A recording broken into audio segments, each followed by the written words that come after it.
Good morning. Happy Wednesday. Wednesday sneaks up on you like long winter underwear, doesn't it? Anyway, the angry vet decided to comment in my comment section, basically demanding my bona fides, my CV, as it were, my curriculum vitae, I don't remember, my resume. Thought it was weird. I'm like, who are you and why? Well, I know who he is. I've heard of him before. But anyway, apparently, someone else independently of this posted in my Discord that he just got convicted of 7 felony charges or something like that. I feel bad for the dude. But learning experiences, right? So I didn't say anything about it at the time. Jasper had found this guy, the Angry Vet's case going on in Maryland. Apparently, the Angry Vet went into a Veterans Administration, a VA building, and made an ass out of himself, as someone by the name of the Angry Vet would be wont to do, and caught charges from the state of Maryland in a VA facility.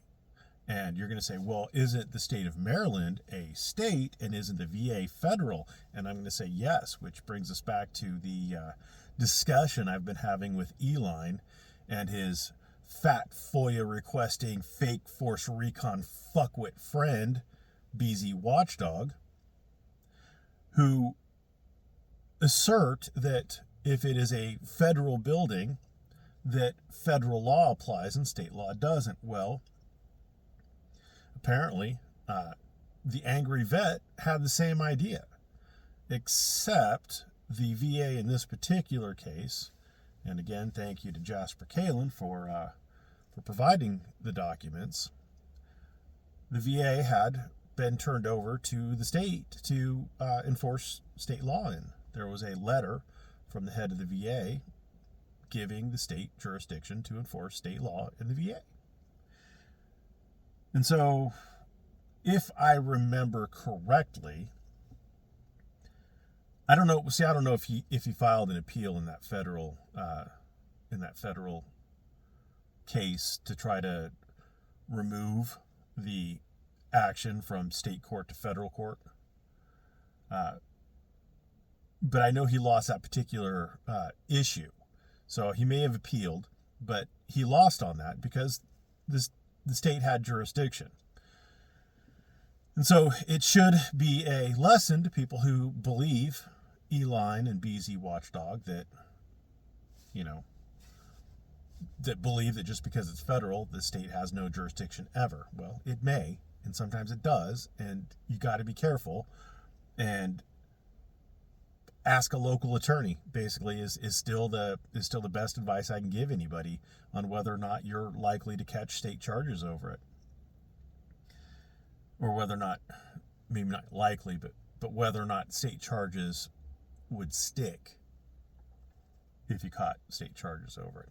And if state charges don't stick, the feds, there's nothing preventing the feds. They're a separate sovereign. There's nothing preventing the feds from bringing their own charges, getting a complaint issued and going after you for their own charges, or a grand jury indictment. There's nothing to prevent them from doing that.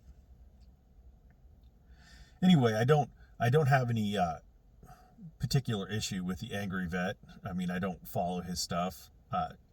My best recollection of him is that he is mentally unstable, and if he did catch 7 felony charges that he got convicted of, if he did get that conviction, then I hope that he comes out a better man than he went in. I hope he gets the help that he needs in there.